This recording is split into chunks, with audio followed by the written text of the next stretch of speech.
Okay everyone, welcome back to the channel for another video on Gran Turismo Sport. We're back with a daily race C track guide at Spa in the Super Formula cars. Yes, we're back in the Super Formula cars after doing them in FIA. I was actually quite surprised to see this combination pop up. I thought it was going to be the X 2019 or the Red Bull Junior car. I'm surprised they did this car straight after doing Super Formula in FIA, but it's still an enjoyable car to drive around Spa. Very high downforce, enjoyable through the corners. Really aggressive driving style will suit this kind of car around Spa specifically. I do enjoy Spa very much. So we're going to do a track guide pointing out all the brake markers and where you can gain time on this lap. Now this lap that I've done is by no means the fastest lap that I could probably get out of the car. I did it this morning very quickly before we edited the video. It's a reasonable lap. There's probably half a second at least to still come off this lap. I think it will be possible to get into the 53s around this combination. In terms of brake bias that we used for this lap, we actually had our brake bias on 0 again, very much similar to how we raced at Monza in the Super Formula as well. I found that the balance was okay. You can probably go -1, -2, or even +1, +2, but I just found 0 was an okay balance. Didn't really worry too much about that for this track, and yeah, went ahead with that in time trial. For the race, it is a flat out race. There is no fuel saving. You do not need to pit, so don't go in the pits for new tyres because you don't need to do it. It is 100% aggression from start to finish. I was a little bit disappointed at that. I would have liked to, if you had an aggressive approach like this, maybe make 2 sets of tyres available, or just so there's some sort of pit stop strategy, as it is just a complete, you start the race flat out to the end. There's no real strategy involved for this, but it's still enjoyable to drive around Spa in the Super Formula car. So let's start this track guide. Coming out of the final corner, make sure you get a solid exit. You see, utilising the full width of the track, accelerating out the corner, and then accelerating into turn 1.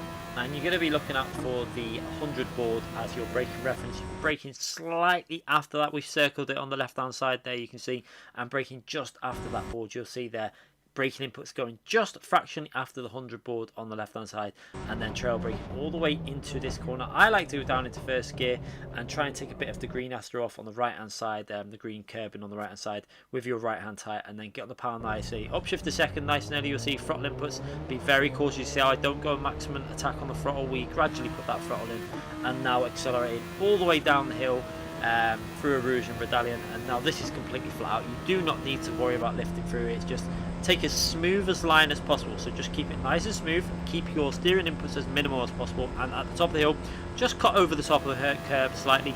That will just help you straight line and keep the momentum a little bit more than putting steering inputs in, so you'll maintain a slightly higher average speed as you go over the top of the hill. And now into the next braking zone, braking just after, between the 100 and the 50 board, closer to the 50 board though. You'll see there braking inputs going in, downshifting it to third gear, and now in this corner you have to be very careful you do not hit the bollards on the right hand side. So getting your right hand tyre as close to that curb as possible, and then just again be very gentle on the throttle. You'll see I play with the throttle a lot, coasting and then back on the throttle, and then into this corner you need to be swinging it to the left and then back into the right, because you're really going to attack this corner. You can see almost going flat out through it, just a little safety lift as we go into the corner there. You saw that safety lift, and then again be very cautious of these bollards on the right hand side.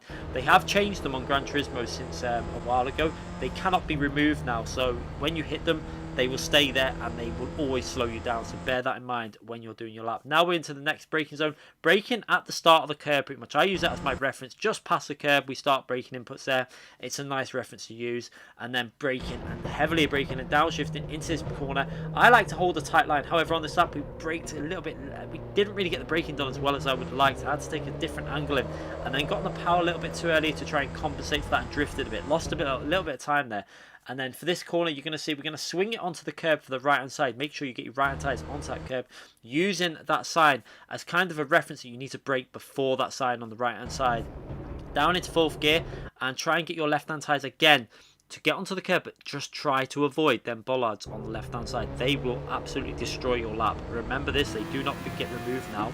accelerating now into the really fast left-hand corner. This is an aggressive corner. You have to be really brave. Using the grey sign on the right-hand side there, I think it's the yellow flag sign, as a reference for where you start putting a little bit of braking inputs in there. You can see just a tiny dab of the brakes. You're not going to be ultra aggressive with the brakes, just a little dab, and then onto the throttle as early as possible, keeping the acceleration all the way out the corner. We lost a little bit of time there. Again, there was a fraction of a time to be gained there, so maybe 2 tenths lost at least at this point of this lap.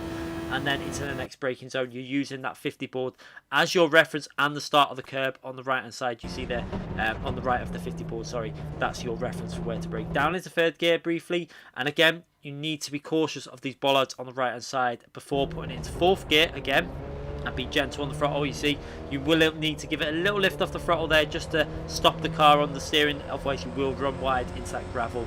As you see, I run very wide there. And then down into fourth gear just before the braking point. You'll see that that start of that curb is your reference for where you need to be braking, and downshift into third gear. And again, we're going to early upshift into fourth. Bear that in mind. You see the arrow kick in there, where you see early upshift into fourth, stops it running wide out of that corner, and keeping the throttle planted all the way through here now. Maximum attack, 100% throttle, and accelerating all the way into the final corner. You see, we're actually pulling away from the ghost behind us quite significantly at this point, even with the mistakes we've made. And that goes, I think, was a 44.6 or 44.5, I think it was. And then into the next braking zone, you see we actually use the shadow as our reference for the braking zone across the track there. That's a nice reference you can use as you see the braking inputs just going in there, and then downshifting aggressively into this corner and try and get as close to the curb. I actually got a little bit too close to this curb, aggressively hit it a bit too much there on the right hand side, and it compromised my entry into the final part of the corner. I took a little bit too much speed into it. I think you see how I didn't really rotate the car into it as much as I would like.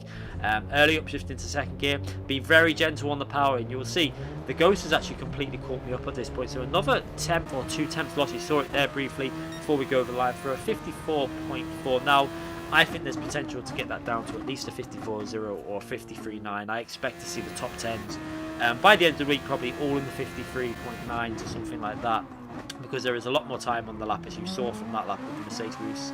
The final corner I lost a bit of time, but we did it okay. I think we braked a little bit, a fraction too late possibly, and didn't rotate the car well enough. I'm going to let you watch this now.